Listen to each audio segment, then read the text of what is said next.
APRESID es una red de productores que impulsa la producción sustentable. Queremos acompañar tu viaje con nuestra mirada y experiencia sobre temas de interés para tus decisiones productivas de cada día. REM APRESID es la red de manejo de plagas con toda la información sobre malezas, insectos y enfermedades. Bienvenidos a un nuevo episodio de Integrando Manejos, el podcast REM APRESID. Isoca bolillera y niña, mala combinación para tu soja. Ingeniero agrónomo Diego Álvarez, FAUBA. Bienvenidos a todos a un nuevo episodio de Integrando Manejos, el podcast de la REM de APRESID. Mi nombre es Franco Bardegia, soy socio y asesor técnico de la Regional Los Urgentes Inriville.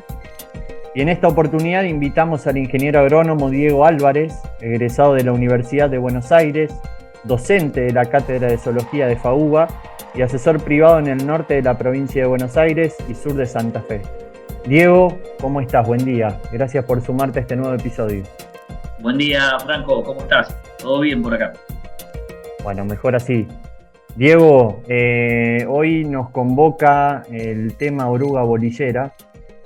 Me gustaría, digamos, quizás para arrancar con esta charla, preguntarte y repasando un poco las clases de zoología de la universidad, ¿cuáles son las principales consideraciones respecto a la biología de esta plaga y qué características ayudan a diferenciarlas del resto del complejo de oruga?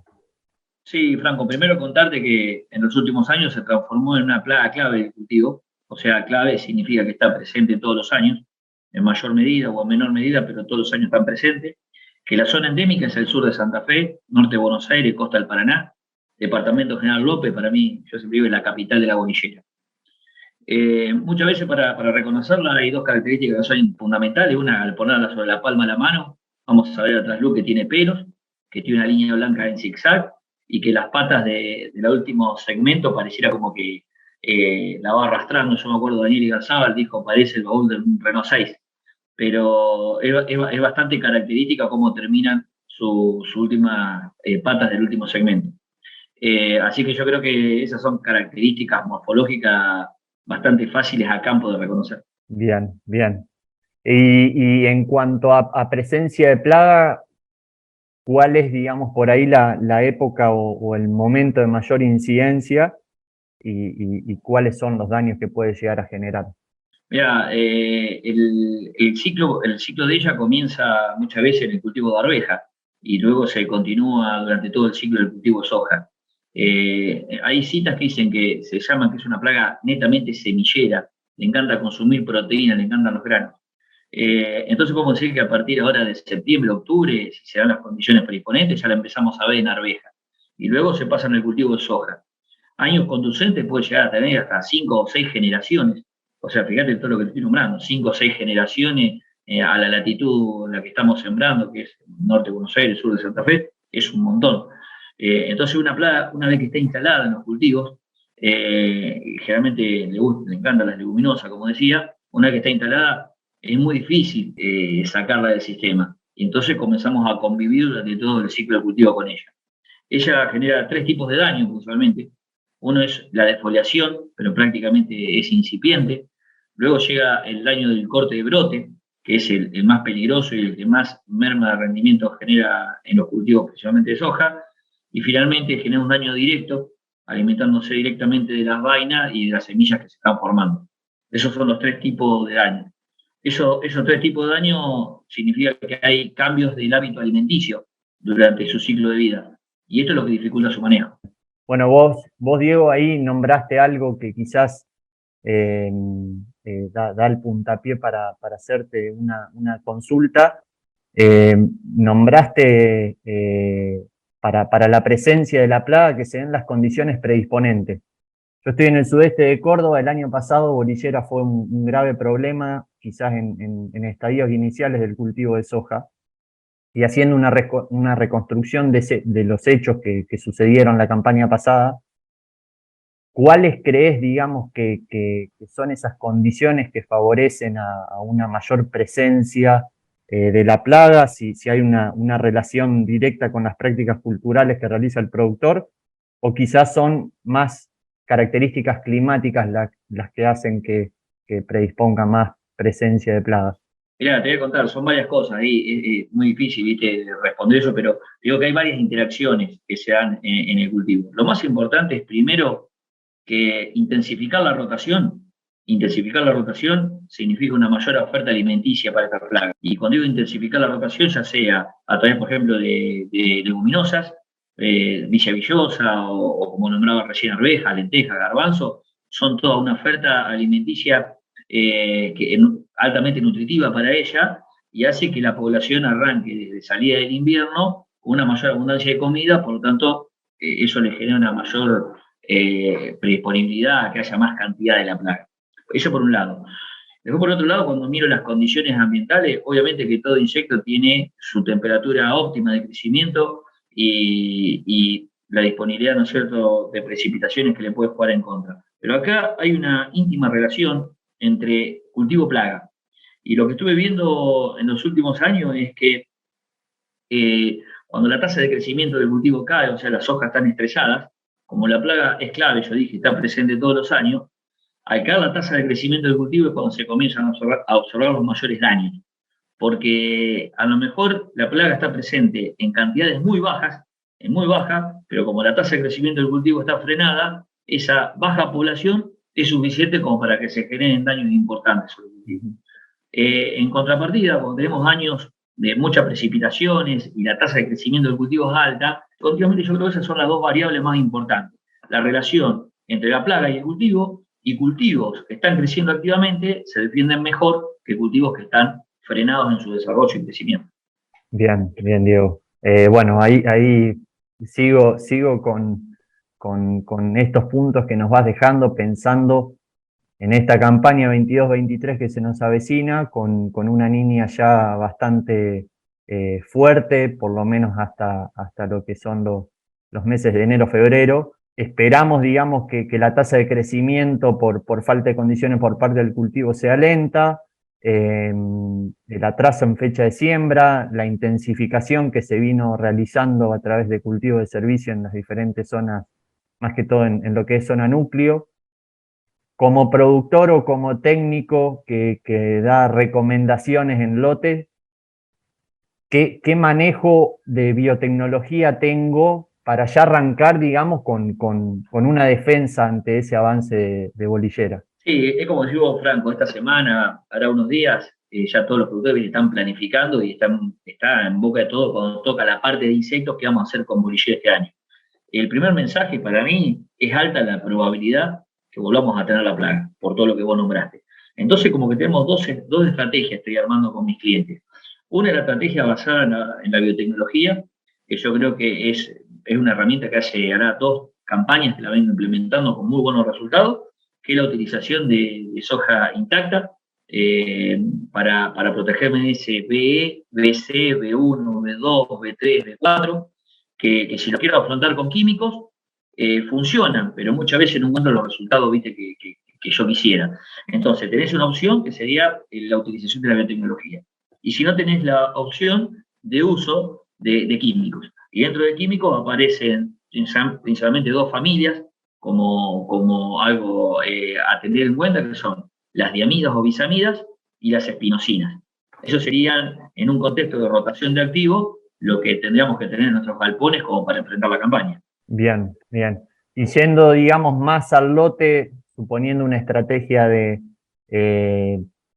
soy productor, no voy a usar soja intacta, empiezo a monitorear desde emergencia del cultivo la presencia de bolillera, qué cantidad o qué umbrales, ¿sí?, debo utilizar como para tomar la decisión de si entro o no con un tratamiento químico, lo espero. Esa pregunta realmente también, ¿viste? Es muy común que me la hagan y yo siempre digo, el umbral es un número de referencia, Yo creo que en una situación, sojas que están sufriendo una sequía no extrema, pero su tasa de crecimiento es baja, prácticamente el umbral es mínimo. ¿Qué es mínimo? Serían, por ejemplo, una 0,5 por metro lineal, o si lo querés pasar a metro cuadrado para independizarte de la distancia entre surcos, serían 1,9 por metro cuadrado. Pero eso, vuelvo a repetir, es un número. Muchas veces me preguntan, ¿pero cómo es el monitoreo? Y ahí es cuando muchas veces se ríe la gente. Mirá, el monitoreo es, entrás, caminas 20 metros, abrís un brote, hay, te corres al costado, abrís otro brote y hay, tenés que aplicarlo. Es para que ustedes, mirá, como para extrapolarlo, es como si yo tendría que tomar una decisión en roya amarilla en trigo. Roya amarilla en trigo, me agacho, hay una planta, me corro por el costado de otra planta, aplica todo el lote. Porque, ¿qué pasa? Son adversidades que tienen una dinámica muy rápida y muchas veces te gana a toda la logística de un campo. Entonces tenés que ser muy proactivo. Bien, bien, Diego. En referencia a eso, vamos a un hipotético caso. Yo encuentro ese umbral o esa cantidad de los 20 metros, encuentro bolillera, voy otros 20 metros, encuentro bolillera, decido aplicar, me manejo por estas dos familias que mejor funcionan. A la hora de aplicar, que muchas veces por ahí, digamos, es un factor que se deja de lado, ¿qué consideraciones en cuanto a calidad de aplicación, ¿sí?, yo debo considerar, también relacionándolo con, y esto va a modo de consulta también, con el estadio, digamos, en el cual se encuentra el cultivo? No va a ser lo mismo aplicar una soja en un estadio de recién emergida o de primera hoja verdadera, a un estadio más avanzado con un volumen de biomasa mayor por parte de las hojas. ¿Qué recomendaciones para la aplicación, digamos, debo considerar? Te voy nombrando las variables que van a estar interviniendo. Pensando en una aplicación, por ejemplo, B3 y B4. Primero lo que voy a mirar es el porcentaje de cobertura del entresurco. Generalmente estas hojas tienen menos del 30% de cobertura del entresurco. Lo que yo voy a necesitar como punto número 1 es proteger la gota de la evaporación, porque supuestamente estamos aplicando durante el mes de noviembre, diciembre, donde la demanda atmosférica es alta. Segundo, voy a necesitar que, más allá de proteger la gota, aumentar la velocidad de penetración del activo dentro de la planta. Por ejemplo, vía una silicona, penetración cuticular y penetración por la cámara subestomática, por la cutina. Porque tengo que meter el activo adentro, ya que el brotecito está cerrado y ella está adentro. Segundo, lo que tengo que ver es qué principio activo voy a usar y qué dosis. Yo dije, a mí me parece interesante para esa primera aplicación usar una diamida y en una segunda aplicación, si la población continúa, usar un espinosina. Si yo estoy con una población inicial baja, podría estar usando 4 gramos, 5 gramos, 6 gramos de diamida. Pero cuando tengo a lo mejor más de 2 por metro cuadrado, es nunca bajar la dosis y siempre trabajar con más de 6 gramos de diamida. Porque bolillero lo que tiene es bastante dosis dependiente. Cada gramo de activo que vos le bajás a una diamida, la plaga lo refleja fácilmente, se ve eso, el mayor o menor control. Entonces, una vez que yo hice esa aplicación, entender que si yo estaba trabajando con el menos del 30% de cobertura del entresurco, la persistencia no va a ser de 30 días o 28 días, porque gran parte de la dosis cayó en la tierra. Nosotros pensemos que esa persistencia la tenés que tener en la cabeza, que va a ser de 15 días, 10 días, 12 días, y muchas veces hay que decirlo eso, porque el productor espera que a lo mejor, porque aplicó una diamida, va a durar 20 y pico días, y después dura 10, 12 o 15.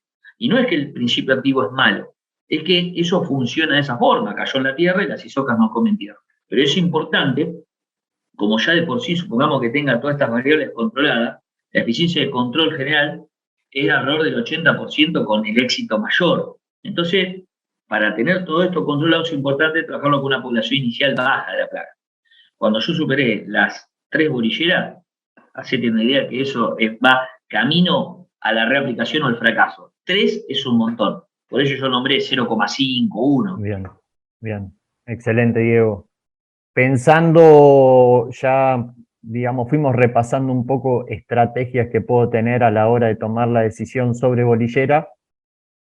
Nombramos una que quizás pasó muy por encima, pero que viene incrementando su uso en las últimas 2 campañas, principalmente debido a la obtención de variedades de alto potencial, que es la tecnología intacta, ¿sí? Sabemos, digamos, que en el norte del país, ya hoy con quizás la tecnología no más instalada y no controlada por un ente, está incrementando la superficie aún más. En el norte del país han aparecido casos de sojas intactas afectadas, y la tecnología es algo que tarda muchos años en generarse y muy pocos en perderse. ¿Qué recomendaciones darías, digamos, para evitar que esa tecnología tan útil, principalmente en bolillera, se pierda? Está bien. No, bueno, yo creo que vamos a todas las reuniones de APRESID, de ACREA, y está en boca de todos la palabra buenas prácticas agrícolas. Y en otra palabra, no hay que hacer nada raro, solamente como agrónomos tenemos que ser conscientes de aplicar las buenas prácticas agrícolas. Y algo muy tonto, que sería hacer refugio. Y decir, bueno, y cuando voy a monitorear y medir la defoliación. Y son cosas que nos enseñaron hace 20, 30 años atrás en la universidad. Esos son buenas prácticas agrícolas. Ir al lote y no aplicar por aplicar, sino medir la defoliación. Me ha tocado el año pasado recorrer muchos lotes de Intacta en el norte del país, en Entre Ríos, y no es que la tecnología dejó de funcionar y su control es cero. No, evidentemente lo que ha pasado ha bajado. La plaga tiene que consumir más proteína para alcanzar su dosis letal media y morir. Entonces, bueno, aumentan los niveles de defoliación. Entonces, nosotros como técnicos, cada vez que vamos a hacer un monitoreo sistemático al lote, tenemos que medir la defoliación. Y en algún punto lo que vos estás monitoreando es el avance o no de la defoliación.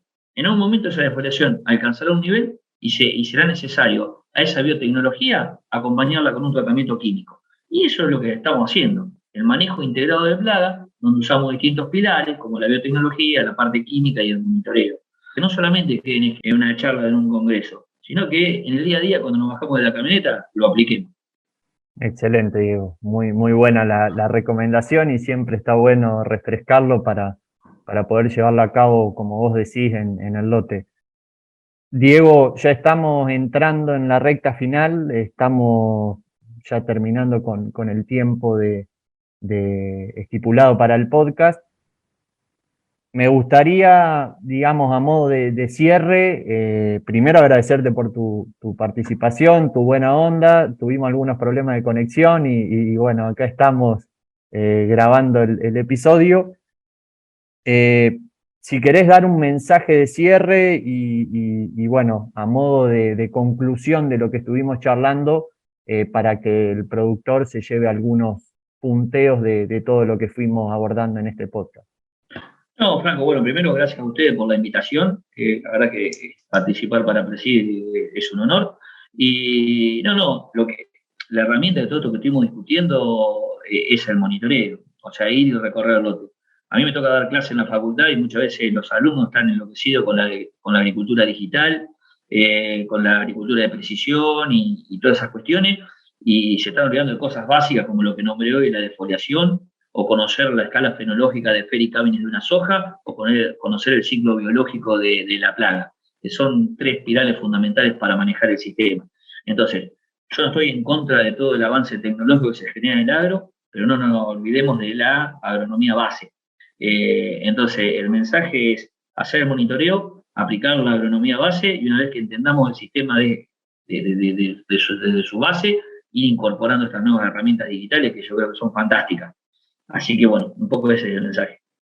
Diego, excelente. Otra vez, muchísimas gracias, y bueno, desearte para vos y todos los que nos están escuchando una buena campaña, un buen inicio de campaña, y esperemos que la lluvia nos acompañe.